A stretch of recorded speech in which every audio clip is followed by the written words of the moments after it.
Hello दोस्तों, कैसे हो।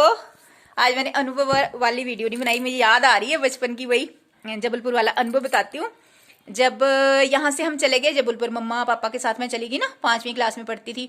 तो वहाँ अब चक्कर पड़ गया मेरी एडमिशन का। वहाँ पे एडमिशन नहीं हो मेरी, क्योंकि वहाँ पे इंग्लिश मीडियम ज़्यादा स्कूल थे और मैं तो यहाँ हिंदी मीडियम में पढ़ी हुई थी अपने गाँव में।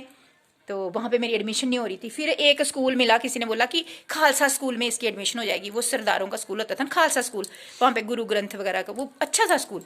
फिर मेरी एडमिशन वहाँ पे हो गई। तो जैसे ही मैंने रूम में इंटर किया ना दोस्तों, तो बड़ा अजीब सा हादसा हुआ मेरे साथ।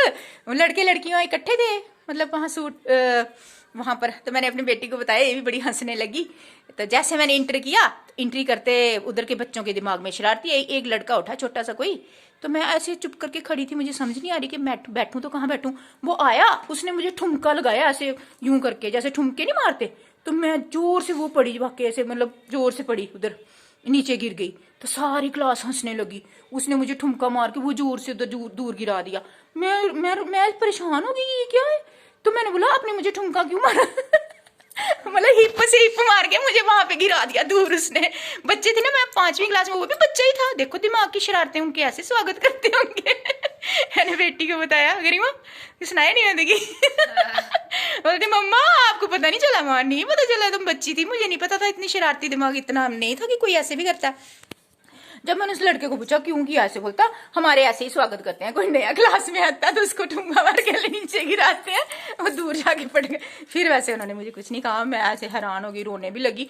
और उस वक्त टीचर नहीं थे क्लास में शायद, जब मैं एंट्री की उस क्लास में। तो ये एक बड़ा अजीब सा अनुभव था बचपन का, कि वो एक किस्म की रैगिंग। हाँ देखो तो, जबलपुर में खालसा स्कूल में एडमिशन मिलेगी, एक लड़का ऐसी शरारत कर गया। मुझे याद नहीं है कौन था बेचारा, जो भी था, लेकिन उसने मुझे सिखा दिया कि ऐसे भी स्वागत होता है भाई, नीचे गिरा के। फिर तो बड़े फ्रेंड्स बन गए वहां पे, लड़कियां ज्यादा बनी मेरी। सीमा थी एक, अनामिका, सीमा, अभी भी याद है मुझे उनके नाम, सीमा, अनामिका, और मुझे ज्यादा नाम याद नहीं है जिनसे मेरी ज्यादा क्लोज फ्रेंडशिप थी। एक सीमा थी, एक अनामिका। और सीमा पता क्या करती थी, मेरी मम्मा मुझे रोज कभी कभी ब्रेड जैम डाल के दे देती थी। वो लाती थी अपने घर से आलू के चिप्स बनाकर, आलू के चिप्स और रोटी। उससे मेरी बड़ी गहरी फ्रेंडशिप हो गई थी।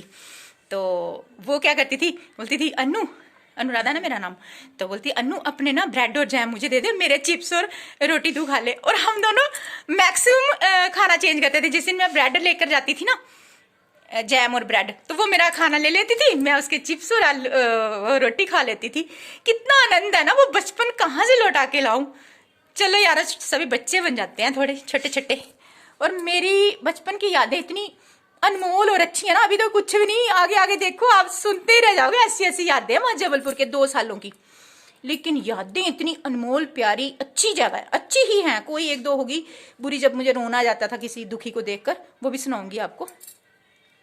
तो मैं बचपन से इमोशनल बड़ी थी, मैं तड़फ उठती थी किसी को दुखी देखकर, बहुत तड़फ उठती थी। रेलवे स्टेशनों पे या कहीं ऐसी जगहों पे किसी को देख लेती थी ना जिनके हाथ पैर नहीं होते थे, तो अगर मेरे पास खाना आता था मैं रोती थी, और मम्मा बोलती मम्मा मेरा खाना इनको दे दो ना। मतलब तड़फ, मेरी आत्मा ना ऐसे तड़फ उठती थी कि कैसे मैं इनकी मदद करूं। बचपन में भी ऐसी ही थी मैं। तो दोस्तों ये अनुभव अजीब सा कैसा लगा आपको, वो ठुमके वाला। आपका स्वागत कैसे हुआ, बताना मुझे अपना एक्सपीरियंस। तो अनलिमिटेड लव यू मानंता फैमिली, माय सोल फैमिली। हाँ तू वैसे फोन च डुब्बी दी है, वीडियो बनाई दी, पता लग गया।